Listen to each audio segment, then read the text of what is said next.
그리고 마지막 현명한 관계를 위한 7가지 법칙에서 절묘한 타이밍을 활용한다. 음, 절묘한 타이밍. 매사 스스로 판단하고 결정하여 자신의 영역을 구축해온 사람들은 대화를 매듭짓는 힘을 지니고 있다. 사회생활이나 지역 활동을 하다 보면 끝도 없이 길게 말하는 사람이 있다. 타이밍을 아는 사람들은 이런 사람들의 이야기를 종료시키고 상황을 정리하는 능력이 탁월하다. 동조 행동에 익숙한 사람은 발언권이 강한 사람이 강하게 주장하면 거스르지 못하고 계속해서 맞춰준다. 상대방의 이야기에 추임새를 넣으며 호응하다 보니 이야기를 끊어야 할 적절한 타이밍을 잡지 못한다. 그래서 쓸데없이 긴 이야기를 하염없이 듣고 있거나 대화의 주제에서 벗어난 잡담으로 시간을 낭비하곤 한다. 이런 사람들은 남의 이야기를 잘 들어주는 것이 아니다. 그저 상대의 이야기를 멈추게 할 결단력이 부족할 뿐이다. 회의에서도 이야기가 주제를 벗어나거나 안건과 관련 없는 사담으로 흐를 경우 이를 잘 정리해 줄 사람이 필요하다. 누군가의 장황한 연설을 멈추는 것은 평소 남들과 다르게 행동하는 사람이다. 그들은 단체 행동에서 발을 빼는 절묘한 타이밍을 잘 알고 있다. 그뿐 아니라 친구와 1대1로 이야기를 나눌 때도 요령 좋게 대화를 갈무리한다. 자세를 살짝 바꾸는 것만으로 상대방에게 슬슬 끝내고 싶다는 신호를 전달하고 이를 가능하게 하는 절묘한 타이밍을 숙지하고 있다. 이런 이들은 상대의 기분을 상하게 하거나 정색하지 않으면서도 세련되게 화제를 전환하거나 늘어지는 대화를 중단시킨다. 이처럼 대화를 유연하게 주도하는 능력은 바운더리를 분명히 하는데 꼭 필요한 힘이다. 이러한 능력을 키우기 위해서는 일상적 동조 행동에서 벗어나야 한다. 상대방의 말에 깊이 빠져들기보다는 핵심 정보 위주로 듣는 게 좋다. 그러면서 대화를 어떤 식으로 이끌어가면 좋을지 타이밍을 살핀다. 이를 잘 반복하다 보면 절묘한 타이밍이 언제인지 알게 될 것이다. 그래서 포인트예요. 키포인트.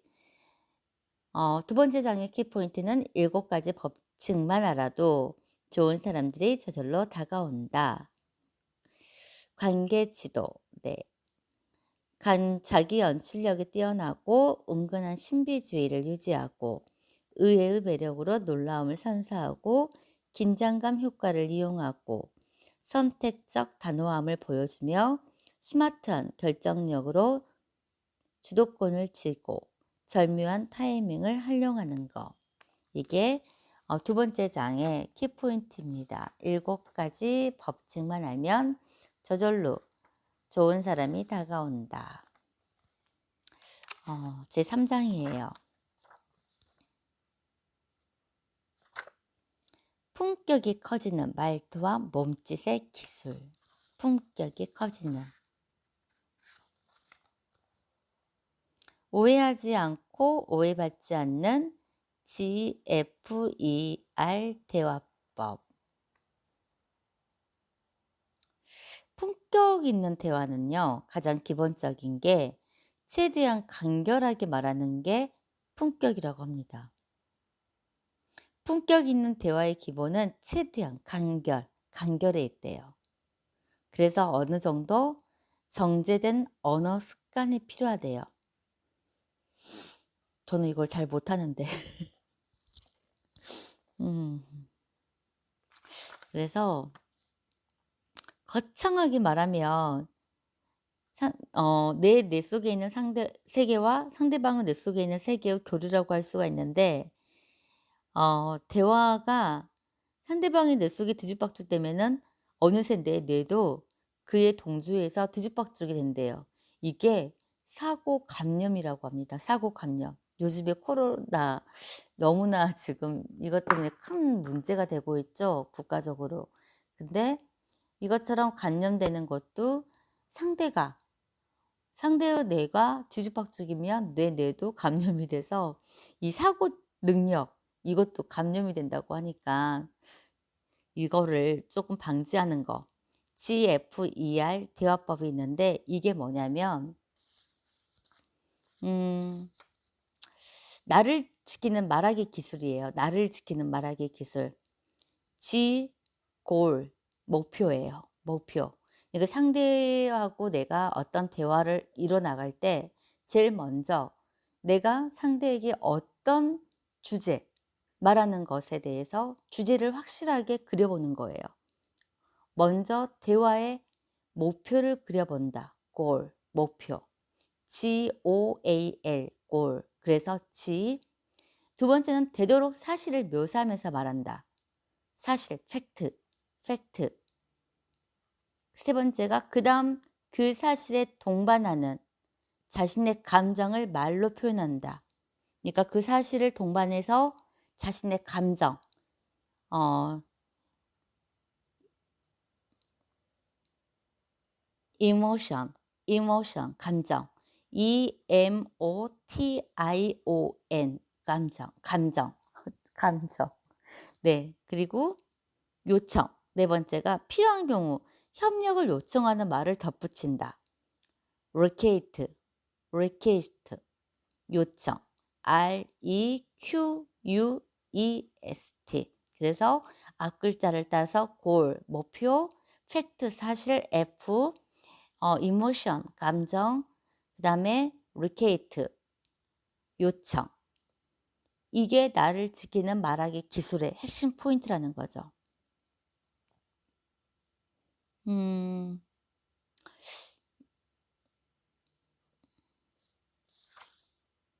예를 들어서 어느 부부가 대화를 하는데 중학교 3학년 아들의 진로 이야기를 하고 있는 거예요. 근데 아내가 목표를 두서없이 이야기를 하니까 남편이 이렇게 도중에 끼어들면서 "그래서 당신이 말하는 요점이 도대체 뭐야?"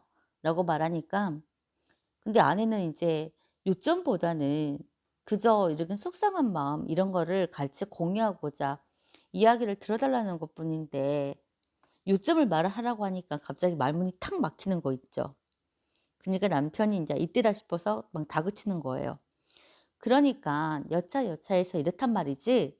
야 그 남편이 그 자리에서 이렇게 말하니까 어떻게 보면 논리정연하게 말을 하다 보니까 더 신뢰가 가는 거죠. 그래서 아내가 왠지 그냥 자기 말만 들어 주라고 할 뿐인데도 논리정연하게 어떤 이야기를 하다 보니까 주도권이 남편한테 인제 가 있는 거야 자연스럽게. 근데 사실 늘 아이 곁에 있어서 상황을 잘 아는 사람은 누구보다도 부 엄마 아내 쪽이잖아요. 그런데도 자신의 의견을 존중하지 못하는 이 상황이 아내는 속상하고 쪼끔 안타깝고 억울할 뿐이죠. 근데 이 상황에서 인제 사실 어느 쪽이 옳고 그른가가 문제가 아니라 또 논리적으로 말한다고 해서 그 사람 말이 다 맞는 것도 아니죠, 어떻게 보면은. 그런데 이런 대화, 어긋나는 대화를 쪼금 더 나의 음 말하는 기술법을 이런 거를 토대로 해서 말을 하다 보면은 내가 말하는 요점이라든지 그리고 내가 말하는 어떤 그와 포인트를 이야기를 하면은 핵심 포인트를 이야기함으로써 또 감정을 표출함으로써 이 사람에게 어떤 협력을 얻어낼 수 있다는 거. 그러니까 아까 이런 대화 내용법을 따라서 아까 제가 이 GFER 대화법을 하다 보면은 이렇대요. G는 목표였잖아요. 골. 아이의 진로에 관해 부부가 서로 협력한다. 각각 어머니, 아버지로서의 책임을 분담하고 수행한다. 이게 목표예요.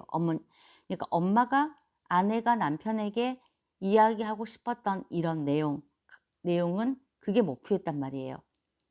각각 중학교 3학년이니 엄마로서의 어떤 책임, 그리고 아빠로서의 책임 이런 걸 좀 분담을 하자. 이게 목표였고 F 팩트 사실. 아들의 학교 성적이 평균보다 낮다. 담임 선생님이 희망하는 진로를 알려달라고 한다. 아들은 학답을 피하고 있다. 이게 사실이라는 거죠. 그래서 이모션, 감정. 나는 걱정된다. 진로 문제도 걱정이지만 아들이 요즘 나와 거리를 두려고 하고 대화도 회피하려고 해서 걱정스럽다. 이런 감정을 표현하는 거. 그래서 R, 리케이트, 협력, 요청. 아버지로서 아들과 자리를 마련해서 이야기를 들어줬으면 좋겠다. 나에게는 말하기 힘든 고민이 있을지도 모르고 당신이 협력하면 나도 안심이 되기 때문이다. 이런 상황들을 이런 식으로 어 한번 사용을 하면은 대뜸 음 아빠가 "그래서 핵심 포인트가 뭔데? 요점이 뭐야?" 라고 말하지 않겠죠. 그러니까 상대방이 무슨 상황인지 모르기 때문에 공격적인 말투나 반발 심부터 생겨서 의사소통에 오류가 발생할 수 있는 상황이 되고, 그리고 또 이게 있어요. 말하는 상황이나 내용뿐 아니라 말투. 말투에도 주의를 해야 된다는 거. 처음부터 "요즘 나 당신 때문에 너무 힘들어." 라고 말해서 불만스러운 분위기를 조성한다든지, 시종일관 불안한 듯 말하면 상대방에게 이야기 요점이 제대로 전달이 되지 않는다고 해요. 그러니까 대화를 시작하기 전에 전체 목표를 그리는 것이 특히 중요하고, 아까 1 번부터 4 번까지 한 세트를 머릿속에 설계하고 나서 말하도록 의식적으로 연습을 해야 된다고 합니다. 그리고 최대한 감정을 배제하고 당당하게 이야기하래요. 음. 인간은 감정의 동물이기 때문에 감정을 배제하고, 네, 최대한 그 사람의 상대의 감정을 배제하고 내 감정을 배제하고, 네, 정말 억누르고 억눌러서 상대가 어떻게 받아들일지 먼저 생각하고 이야기를 시작을 하면은 좀 쉽게 풀리지 않을까. 그래서 이런 대화법 순서를 의식해서 한번 활용해 보자라는 거예요.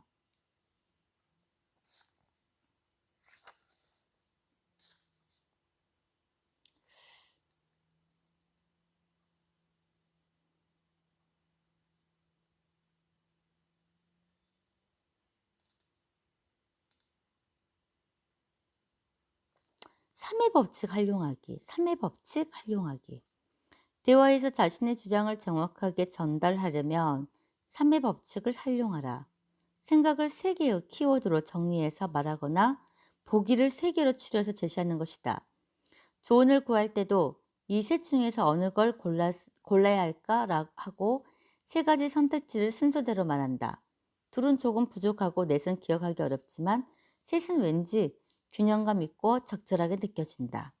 링컨의 국민을 위한 정치나 프랑스 혁명의 슬로건 자유, 평등, 박애만 봐도 알 수 있다. 프레젠테이션 할 때 3가지 논점을 중심으로 진행하는 것은 논리적 사고에 도움이 된다고 알려져 있다. 일상 대화에서도 3개만 있으면 3개가 있는데 하고 먼저 숫자를 제시하면 상대방도 3개쯤이라면야 하고 끝까지 들어준다. 3개. 이럴 수 있겠네요. 둘 중에 하나만 골라봐. 내가 지금 너한테 어떤 제안을 하는데 A와 B란이 있어. 그래서 둘 중에 하나 골라야 돼. 이거는 이렇게 하면은 선택권의 여지가 조금 더 없다고 상대방이 느낄 수 있잖아요. 어느 정도 강압적이라고 생각할 수 있는데 3가지의 제안을 주면은 상대가 조금 더 자기가 선택할 수 있는 영역이 좀 넓어졌다고 생각할 수도 있겠네요. 3의 법칙. 이것도 굉장히 좋을 것 같아요. 3의 법칙. 음. 내일 한번 써먹어 봐야 되겠어요.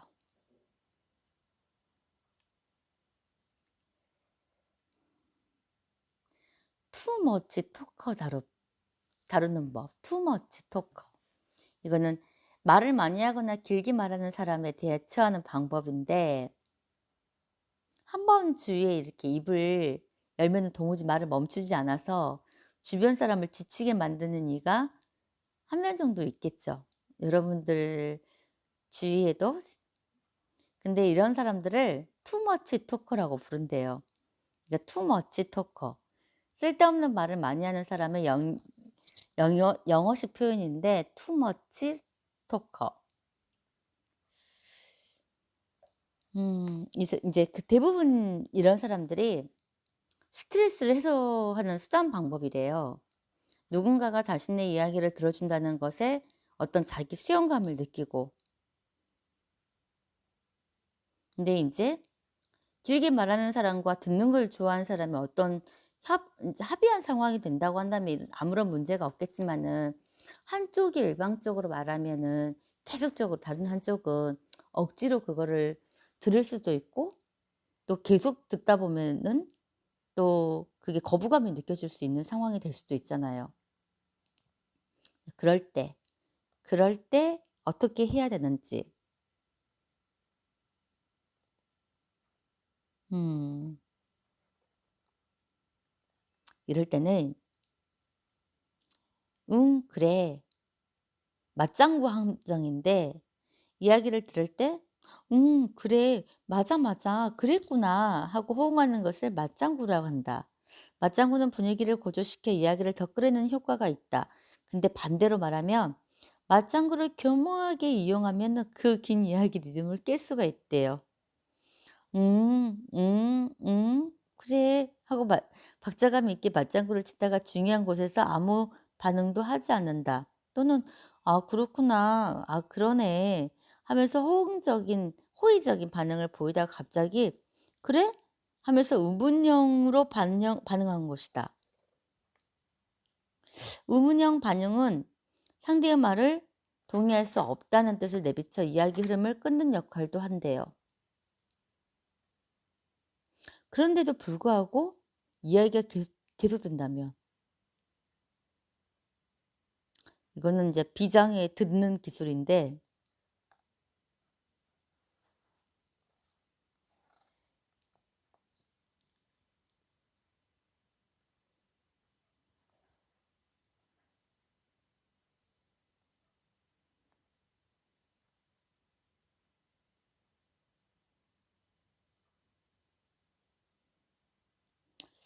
그 그래도 이야기가 계속된다면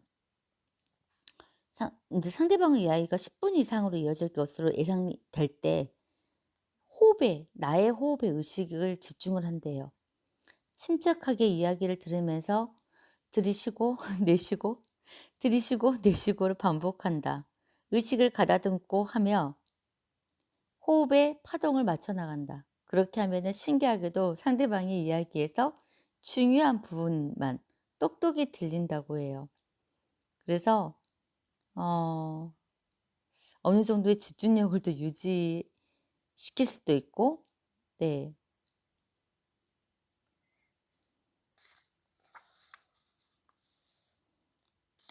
근데 이런 거는 정말 고도의 기술이 필요하다고 합니다. 그래서 여러 번 반복을 하고 여러 번 연습해서 네. 끊을 수 없을 때 하는 이야기죠. 끊을 수 없을 때.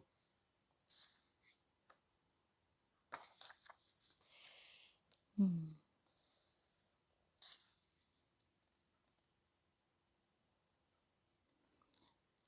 5 가지 메시지 존이에요. 5 가지 메시지 존. 표정이나 몸짓으로도 사람들 사이의 관계를 조절할 수 있다. 우리가 말하는 것 외에도 표정이나 이 몸짓으로도 사람들 사이의 관계를 어느 정도 조절할 수 있대요. 우리 몸에는 의미가 발생하는 영역이 있어서 무의식적으로 마음을 표현하는데 그것을 역으로 이용해서 상대에게 신호를 보낸다. 이처럼 우리 몸은 각 부분이 전달하는 의미에 따라 5가지로 나눈다. 머리 부분인 아이존, 고개, 팔, 손 부분인 암존, 가슴 부분인 셀프존, 배 부분인 필링존, 다리 부분인 레그존이 있다. 그렇다면 각 부분이 사람들에게 어떤 의미를 전달하는지 살펴보자. 자, 어, 첫 번째 메시지존, 머리예요, 머리. 머리는 아이존이라고 있거든요, 아이존. 첫 번째는 머리다. 얼굴을 포함한 두부 전체를 말한다. 눈은 입만큼 말을 한다라는 말도 있듯이 눈은 특히 많은 감정을 표현한다. 그래서 머리 전체를 여기서는 아이존이라고 부른다. 머리 전체. 두부 전체를 아이존. 물론 얼굴의 다른 부분에도 감정이 드러난다. 의식적으로 입꼬리를 올리면 그것만으로도 표정이 상당히 밝아지고 굳이 말로 표현하지 않아도 눈과 이 꼬리만으로 상대방에게 어떤 기분인지 전달할 수 있다. 표정에 관해서는 나중에 더 자세히 알아보도록 하자. 두 번째 메시지존. 고개, 팔, 손. 고개, 팔, 손. 고개, 팔, 손은 암존이에요. 암존. 고개는 위아래로 끄덕이느냐 좌우로 흔드느냐에 따라서 긍정과 부정을 나타낼 수도 있다. 또 고개를 가육거리는 것만으로도 상대방에게 의문이나 반대 의사를 전달할 수 있다. 예를 들어 상대방의 말을 관심 있게 듣고 있다는 것을 표현하고 싶을 땐 상대방의 눈을 쳐다보며 이야기 중간중간 고개를 살짝 끄덕이면 된다. 만약 이때 어떤 말에 공감이 안 갈 때 서로 끄덕이는 걸 잠시 멈춘다. 그러면 상대방은 당신이 방금 한 말에 동의하지 않는다는 사실을 어렴풋이 눈치챌 수 있다.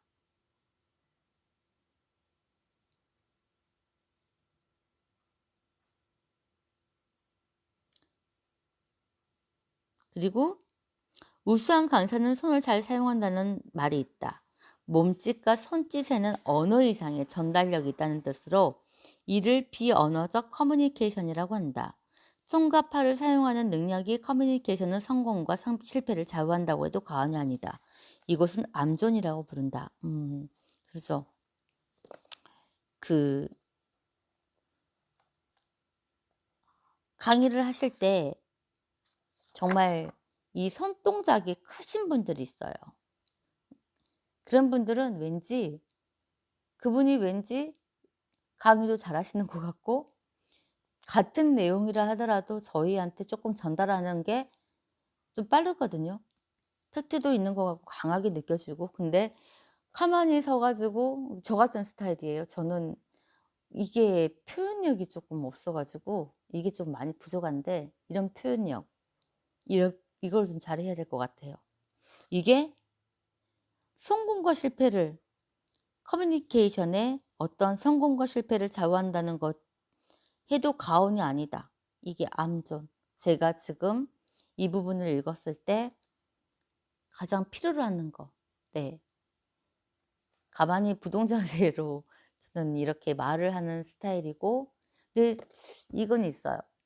음 둘이 이야기할 때는 이 동작이 자연스럽게 잘 되는데 아직까지는 많은 사람들 앞에서는 이 손동작이라든지 이런 것들이 크지가 않아요. 그래서 입으로만 떠들려고 그러고 입으로만 많은 사람들에게 전달을 하려고 하고 음 그래서 조금 그 부분이 많이 부족한 것 같아요. 이 부분을 조금 저도 많이 고쳐야 될 것 같아요. 세 번째 메시지존은 가슴이래요. 심장과 폐가 들어있는 흉부는 신체적으로 나 자신을 살게 하는 곳, 즉 셀프존이다. 무언가를 자랑하고 싶을 때는 몸을 뒤로 젖혀 가슴을 내밀고 자신을 보호하고 싶을 때는 몸을 앞으로 수그려 가슴을 집어넣는 것도 이런 이유다. 누군가 자신의 영역을 침범하려고 할 때는 팔짱을 낀다. 심장과 폐가 있는 중요한 영역에 상대가 들어오는 것을 막는다는 의미로 팔을 가슴 앞에 교차시키는 것이다. 오, 그렇군요. 그러니까 상대가 나의 어떤 공격적인 이야기를 할 때, 그런 것 같아. 저도 모르게 이렇게 팔짱을 끼는 거, 이게 습관이 있었는데, 이게 어찌 보면은 내 심장과 폐, 이런 흉부, 내 자신을 살게 하는 곳, 즉 셀프 존, 여기를 보호하고 싶은 그런 이유였는지도 몰랐어요. 그리고 내가 뭔가를 자랑스럽게 당당하고 그러고 싶을 때는 가슴을 내밀고 몸을 뒤로 이렇게 젖히는 거, 일리 있는 말인 것 같은데 진짜. 네 번째 메시지 존은 배예요. 복부에는 소화와 흡수가 이루어지는데 동시에 흡수하지 않는 것도 결정한다. 이렇게 호불호를 판단하는 의미에서 필링 존이라고 한다. 안 좋은 일이 연달아 일어나면 배에 탈이 나서 설사를 하는 사람들이 있다. 셀프 존과는 다르게 필링 존은 그 사람의 가치 판단이 이루어지는 부위다. 사무라이가 할복하는 것은 예로부터 배에 영혼이 깃들어 있다고 믿었기 때문이다.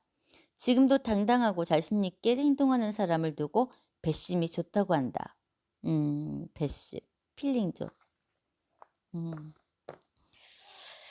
다섯 번째 메시존 다리. 마지막은 다리, 레그존이다. 다리는 무의식 중에 다양한 심리 상태가 드러나 있는 부위다. 상담을 하기 위해 상대를 관찰할 때 나는 다리의 움직임을 유심히 본다. 다리는 골반으로부터 시작하는데 골반 부분에서 어린 시절의 마음이 남아있다. 그리고 발끝으로 갈수록 성장한 어른으로서의 마음가짐이 드러난다. 다리의 시작점으로 갈수록 어린 시절의 자아가, 끝부분으로 갈수록 어린 시절의 자아가 나타나는 뜻이다. 다리의 시작점으로 갈수록 어린 시절의 자아가, 그리고 끝부분으로 갈수록 어른 시절의 자아가 나타난다는 뜻이다. 따라서 다리를 모으고 있으면 이성적인 사람이라고 판단한다. 성장한 어른의 자아가 전체를 제어하기 때문이다.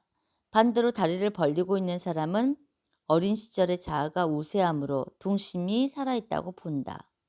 걸음걸이에도 아이 같은 성격이 사람인지 어른스러운 사람인지 어느 정도 판단할 수 있다. 그러니까 내가 말하는 것만으로도 그 사람을 상대를 판단하고 어느 정도 메시지 전달을 할 수 있지만은 이런 머리, 그 다음에 목, 팔 부분, 그 다음에 가슴, 그리고 다리, 배, 다리 이렇게 5가지로 인해서도 그런 메시지 전달법이라든지 또 상대의 이런 부분을 조금 알 수 있는 할 수 있는 그런 부위가 있나 봐요. 네. 오늘은 여기까지 해야 될 것 같습니다. 네. 내일 또 다른 여러 가지가 있는데 좋은 이야기는 많은 것 같아요. 네. 오늘도 여러분 11시 30분을 넘어가고 있습니다. 네. 편안하게 주무시고요. 내일 또 월요일 첫 주 또 시작하는 요일이니까 또 2호를 마감하는 그 마지막 주니까 여러분들 마무리 잘 하시고 첫 주도 시작하는 거 잘 시작하시고요. 네, 내일 뵙겠습니다. 안녕히 계세요.